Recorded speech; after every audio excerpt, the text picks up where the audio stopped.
Tungni ne obede kardak maliki hebo mama na nyuki banga pisas magubila gengo ne jong'anyo donje chuny boma no. Jong'anyo ne dhi endara ka gidwaro ratiro ne nyako mose yanka ka Julia Njoki magiwacho ni ne owito ngimane lwet obila bang' kane omake tok ng'anyo mag sabasaba. Jong'anyo go nodino apaya maduong' mana nyuki bang' moko mach kendo keto rageng' e chuny apaya no ka gidwaro ni obila ma itudo kod goyo Njoki mondo mi ok maki kawo ne ndamo mag chik. Wachore ni Njoki ne onegi bang' rem chulo omenda maromo siling 50,000.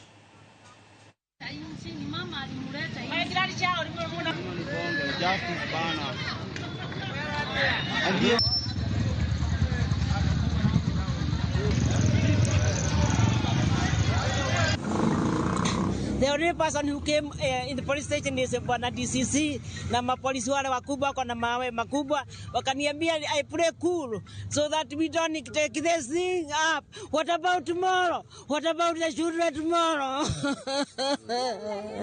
Julia amekufa na inatafanya nini? Pole mama. Anyone take any opportunity to explain to you what exactly happened? No, I need explanation right now. Nataka niambiwe Julia aliuliwa na nani?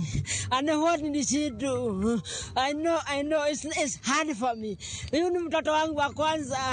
Yeah, begu ya Kariuki ya kwanza ndio hii. Wameua. Leo tulikuwa tunakuja kutafuta haki.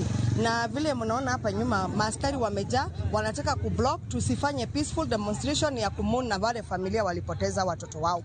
Mmoja kijana ni wa form 3 Bingwa secondary, mwingine naye alipigwa kwa cell, akiwa kwa cell hadi by the time alikuwa anapelekwa prison kukoja cash bail yake akakuwa akona head injuries na akona internal bleeding na akaaga. Sasa tunataka haki.